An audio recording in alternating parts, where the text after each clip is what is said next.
Nous voulons t'écouter, Seigneur. Merci pour cette grâce que tu nous accordes, Seigneur. Nous venons soumettre encore nos cœurs. Oh Jésus. Oh Seigneur. Nous voulons écouter comme écoutent les disciples. Oh Seigneur, parle encore, donne-nous d'écouter. Et que cette parole nous donne la vie, la guérison, Seigneur. Gloire à ton nom, Jésus. Gloire à ton nom, Dieu puissant. Au nom de Jésus-Christ. Amen. Amen. Amen. Amen. Voilà, nous sommes en train de continuer notre sous-thème.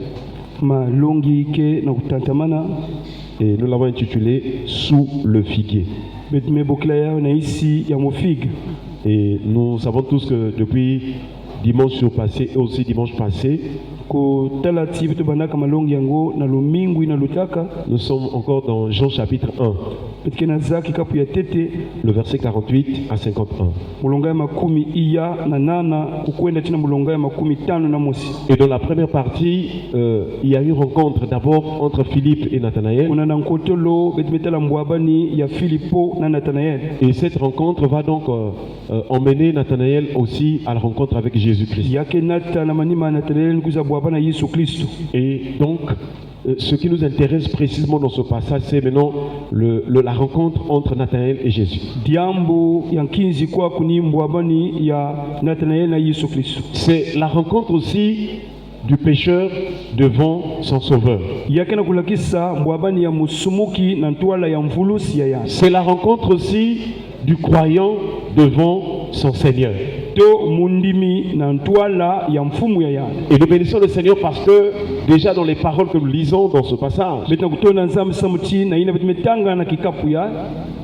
Nathanaël était comme prédisposé à croire. Nous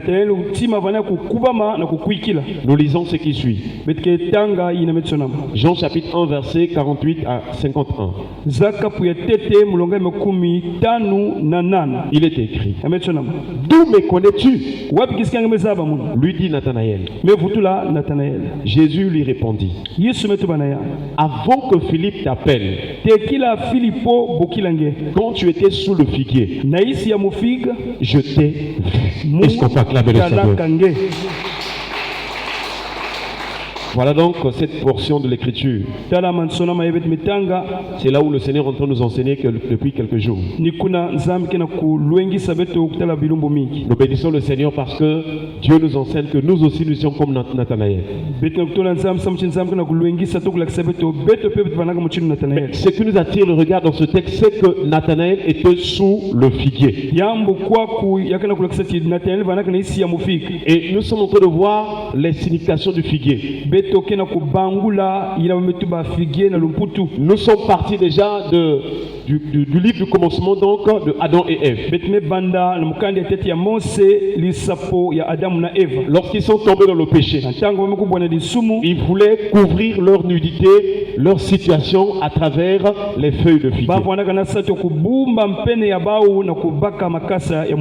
Or, nous savons qu'il n'y a qu'une seule personne qui est capable de résoudre le problème du péché. C'est l'agneau de Dieu qui ôte le péché du monde. Est-ce qu'on peut acclamer le Seigneur? Et j'aimerais nous rappeler, de la même manière que Jésus a parlé à Philippe, à Nathanaël, j'allais dire, lorsqu'il a vu, il a dit que quand tu étais sous le figuier, avant que Philippe ne t'appelle, je t'ai vu. J'aimerais te dire aussi, dans ta vie, quand tu étais sous le figuier, Jésus t'avait connu. Quand tu étais encore dans le monde, Jésus t'avait connu. Quand tu as commencé à venir à l'église, Jésus t'avait connu. Chers frères et sœurs, et c'est une grâce que tu as obtenue de la part du Seigneur. Si tu es maintenant en train de prier, c'est que le Seigneur t'avait prédestiné. C'est que le Seigneur t'avait prédestiné. Voilà pourquoi ce soir, nous venons encore pour t'exhorter que de la même manière, Nathanaël a été connu par le Seigneur.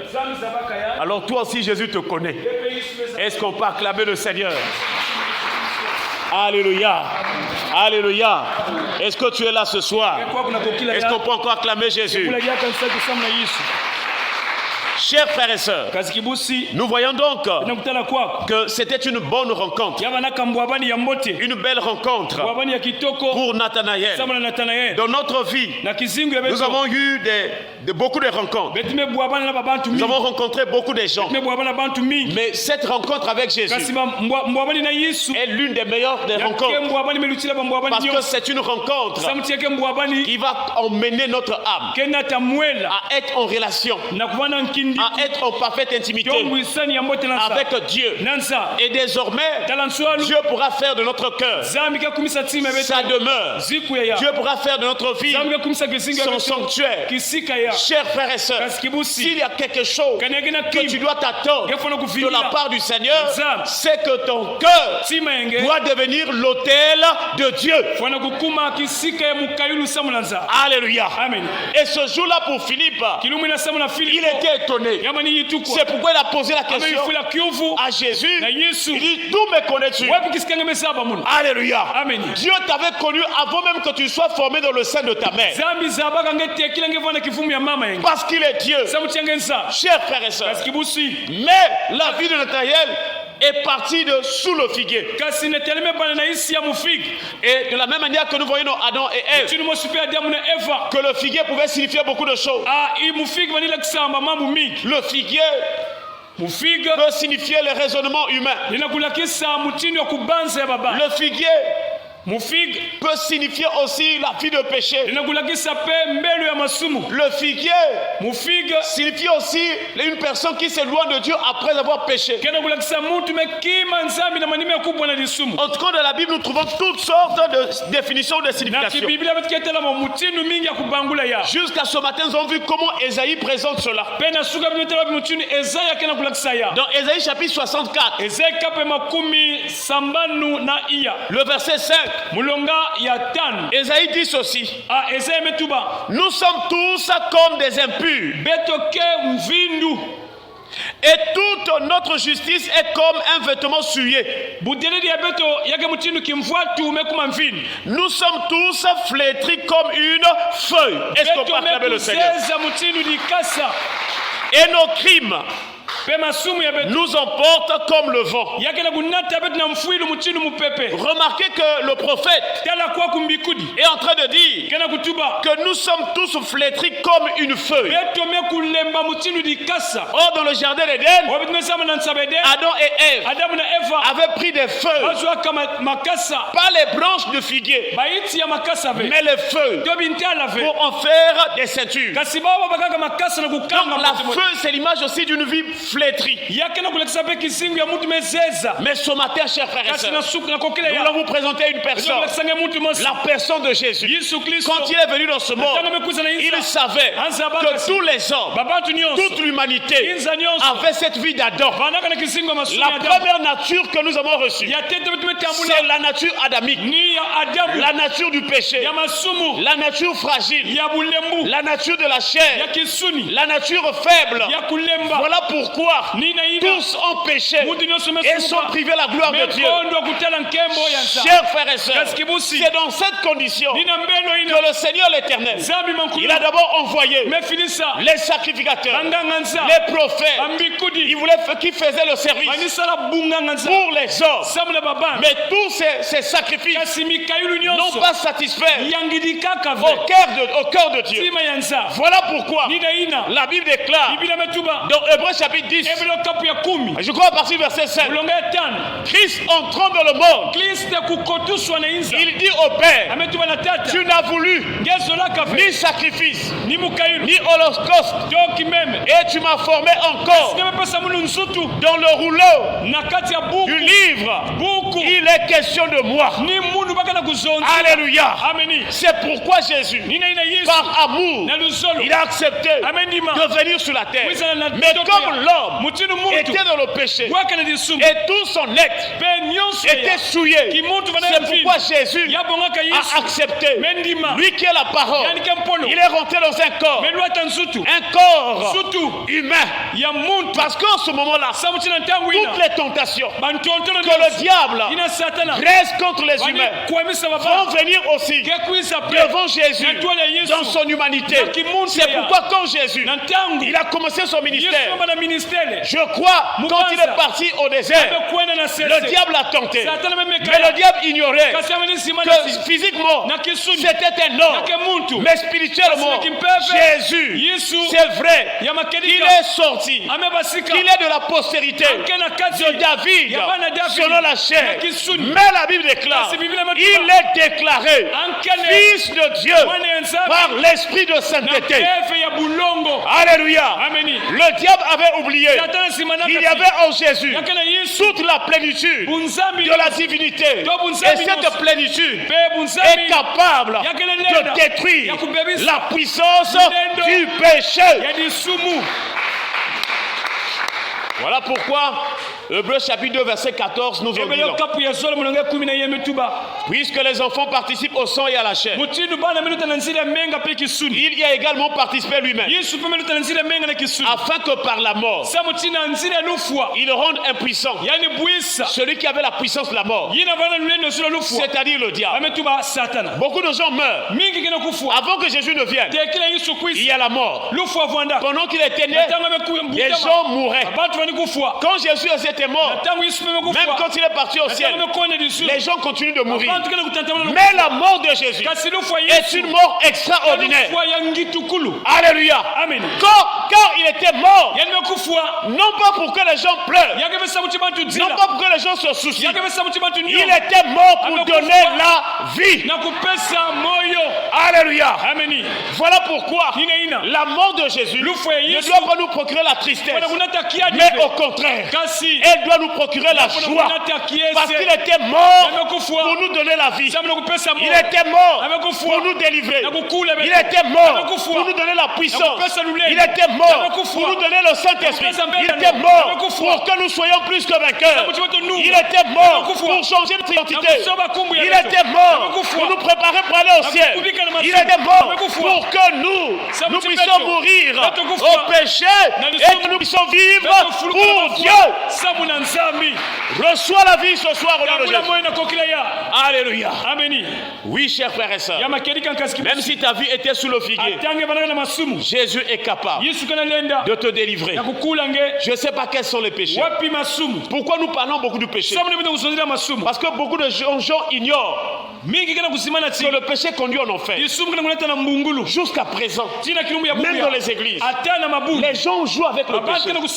Mais je vous assure, si tu connais ce que le péché fait, tu vas veiller tous les jours. Je vous assure. Le péché est plus que le sida. Le péché peut bloquer toute la vie d'une personne. Attention au péché. Voilà pourquoi, chers frères et sœurs, même dans l'Ancien Testament, quand il y avait le péché, quand il y avait les révoltes contre Dieu, Dieu opérait des jugements. Et ce soir, nous voulons prendre encore un autre texte. Cette fois, un texte du prophète Jérémie. Toujours dans la même pensée des feuilles. Jérémie chapitre 8 verset 13. Il est écrit: je veux en finir avec eux. Tellement que le peuple est en train de multiplier le péché. Dieu a dit: je veux en finir avec eux. S'il te plaît, mon frère, ma soeur, si tu es constamment dans un péché, c'est vrai que Dieu pardonne, mais il arrive des temps où Dieu décide. Et il va dire: je veux en finir avec eux. Parce que c'est Dieu qui a le pouvoir de vie et de mort. Chers frères et sœurs, il dit donc dans Jérémie 8 et 13, je veux en finir avec eux, dit l'Éternel. Dit l'Éternel. Il n'y aura plus de raisin à la vigne. Plus de figues au figuier. Et les feuilles se flétriront. Ce que je leur avais donné leur échappera. Oh. Si tu demeures sous le figuier, si tu demeures dans l'ancienne vie, alors que tu as rencontré Jésus, tu as rencontré la parole de la vérité. Chers frères et sœurs, quand Nathanaël a rencontré Jésus, il a cru. Alléluia. Et Jésus lui a dit, puisque tu as cru quand je t'ai dit, que je t'ai vu quand tu étais sous le figuier, tu verras des choses plus grandes que celles-ci. Croire veut dire obéir aussi au Seigneur. Croire, c'est faire confiance en Dieu. Croire, c'est abandonner l'ancienne vie. C'est accepter ce que Jésus t'enseigne. La vie de sanctification, la vie de crainte de l'Éternel, la vie de pureté. C'est ça, croire, c'est cela. Chers frères et sœurs, si tu dis que tu crois, puisque la foi pour entrer en Jésus, la Bible déclare, si tu confesses de ta bouche le Seigneur Jésus, et si tu crois dans ton cœur que Dieu l'a ressuscité des morts, tu seras sauvé. Que veut dire ce passage? Si tu confesses de ta bouche le Seigneur Jésus, tu peux l'invoquer. Tu dis, ah Seigneur. Et la deuxième chose, si tu crois dans ton cœur que Dieu l'a ressuscité des morts, avant de parler à la résurrection, il faut qu'il y ait d'abord la mort. Mais la mort à quoi? La mort au péché.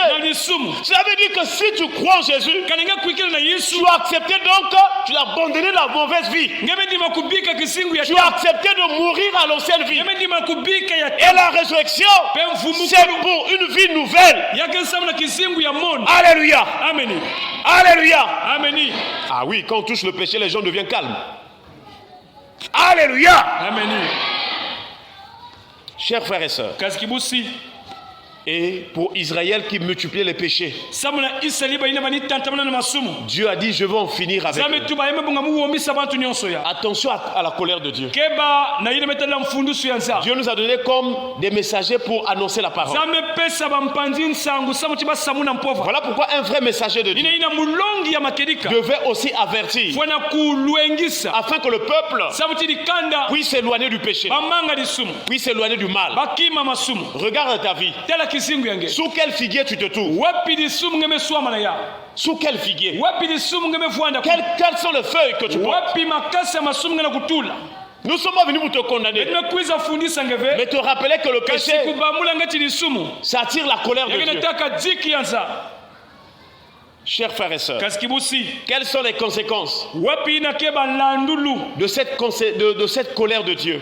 Il dit, il n'y aura plus de raisin à la vigne. Plus de figuier aux figues. Or, lorsqu'un arbre ne porte plus de fruits,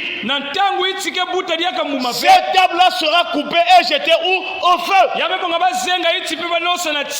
Voilà pourquoi quand Jésus passait, il a vu un figuier. Mais la Bible déclare que c'était même pas la saison des figues. C'était même pas la saison où le figuier devait porter des fruits. Mais Jésus voulait voir des fruits. Et quand ce figuier n'avait pas eu de fruits, Jésus a maudit. La malédiction veut dire aussi aller à la perdition. Mais pourquoi Jésus voulait que, quoique ce n'était pas la saison de figues, que ce figuier porte de fruits? C'était un enseignement pour montrer que les choses de ce siècle, les choses de la terre, ne donnent des fruits qu'à une certaine saison. Mais ceux qui ont l'esprit de Dieu, ceux qui sont remplis de l'esprit, ils porteront des fruits en tout temps. Dieu attend de nous de grandir, de devenir spirituel. Si tu as l'esprit de Dieu, le fruit sera manifeste. Quand tu sois au village, quand tu sois au travail, quand tu sois dans la saison de pluie, quand tu sois dans la saison sèche, quels que soient les temps et les circonstances, tu produiras des fruits. Alléluia. Que le Saint-Esprit nous remplisse, aspirant au chaud de l'Esprit de Dieu. Je te conseille, je t'exhorte, si cela ne dépend que de toi, même tous les jours, prie le Saint-Esprit qu'il manifeste sur toi les fruits, parce que les fruits de l'Esprit, ce sont les choses du cœur de Dieu. Et quand Dieu voit les fruits de l'Esprit, il voit son cœur. Alléluia. David en était un exemple. Oui, nous cherchons la manifestation de Dieu. Mais comment Dieu se manifeste? À travers le fruit. Je prends un exemple. Une personne, un homme qui a un problème, ou qui a rencontré une personne qui a un problème, et cet homme-là voit une personne malade, une personne qui est en train de croupir de la souffrance. Si cet homme manifeste la compassion envers son prochain qui est malade, la miséricorde, la compassion qui se manifeste dans le cœur de cette personne, c'est l'image de la manifestation de Dieu. Alléluia. Amen. Ne cherche pas Dieu dans les visions seulement comme ça. Dieu se manifeste à travers le fruit de l'esprit. Lorsque tu arrives à manifester la bienveillance, la bonté vis-à-vis de ton prochain, mais tu es en train de manifester le fruit de Dieu, parce que Dieu est bon et tous les jours il nous renouvelle ses bontés. Est-ce qu'on peut acclamer l'Éternel? Chers frères et sœurs, s'il n'y a pas de fruit, c'est le jugement qui va arriver. Nous ne cessons de rappeler, chers frères et sœurs, que les temps sont finis. Le monde est à sa fin. S'il te plaît, fais un effort de prier le Seigneur qui te donne le produit du fruit. Évite les distractions de ce monde. Ne passe pas tes journées dans les distractions. Passe tes journées dans la présence de Dieu. Car maintenant nous sommes pour entrer au ciel. Il faut se préparer. Et c'est dans la présence de Dieu que notre cœur va recevoir les projets de Dieu. La Bible déclare: heureux ceux qui habitent sa maison. Ils trouvent dans leur cœur des chemins tout tracés. Heureux ceux qui habitent sa maison. Or la maison de Dieu, c'est la prière. La maison de Dieu, c'est sa présence. Alléluia. Amen. Chers frères et sœurs, tu es sous quel figuier? Quelles sont les feuilles que tu as portées sur toi?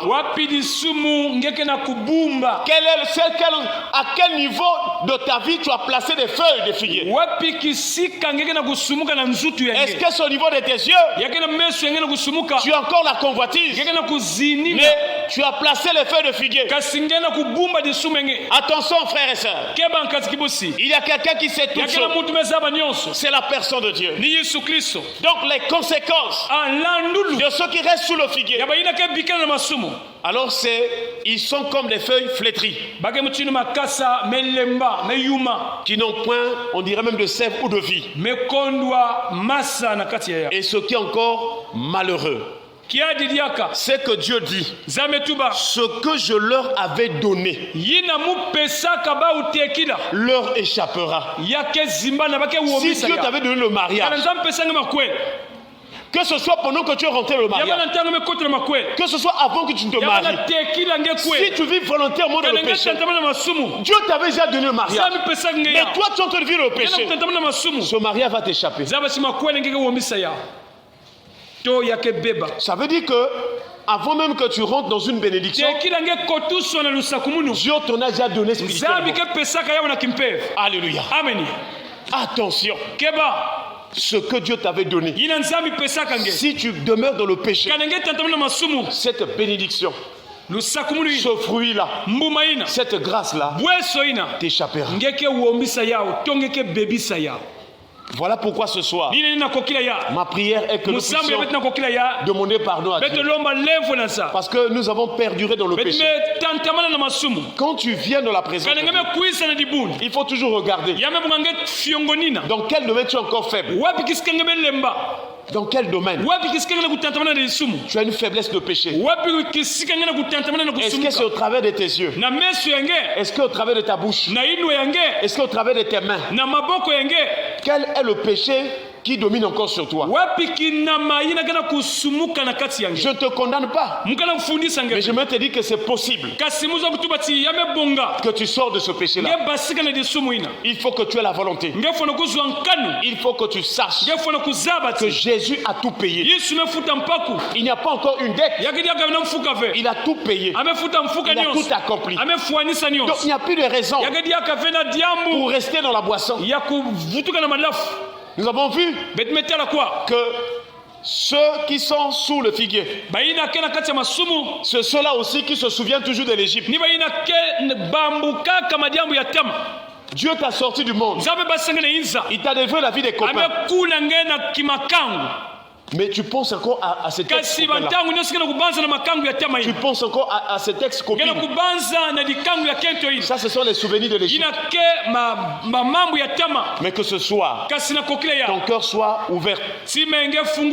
Et que tu dis au Seigneur que tu parle devant Dieu, reconnaissant que tu as péché, reconnaissant que tu avais couvert les feuilles de figuier et demander pardon au Seigneur. J'aimerais t'exhorter à demander pardon sincèrement. Il ne faut pas demander pardon pour repartir encore, mais demande pardon de tout ton cœur. Jésus veut te faire du bien. Il t'avait déjà donné beaucoup de choses, mais beaucoup d'entre elles sont en train de t'échapper. Parce qu'il a dit, ce que je leur avais donné leur échappera. Il t'avait donné la réussite, mais la réussite est en train de t'échapper. Il t'avait donné la force. La force est en train de t'échapper. Souviens-toi quand tu avais commencé ta vie chrétienne. Tu étais vaillante. Tu étais forte. Tu étais puissant. Tu ne pouvais manquer aucun. Ton rendez-vous avec Dieu était la priorité. Tu ne parlais plus des choses du monde. Tu conseillais les gens sur la voie de Dieu. Il y a même beaucoup d'hommes qui sont rentrés dans le royaume à travers l'évangélisation que tu as eu à faire. Mais ce soir, où te trouves-tu? Que le Seigneur nous pardonne. Baissons nos têtes dans la prière. Nous allons nous agenouiller. Tu vas demander pardon au Seigneur.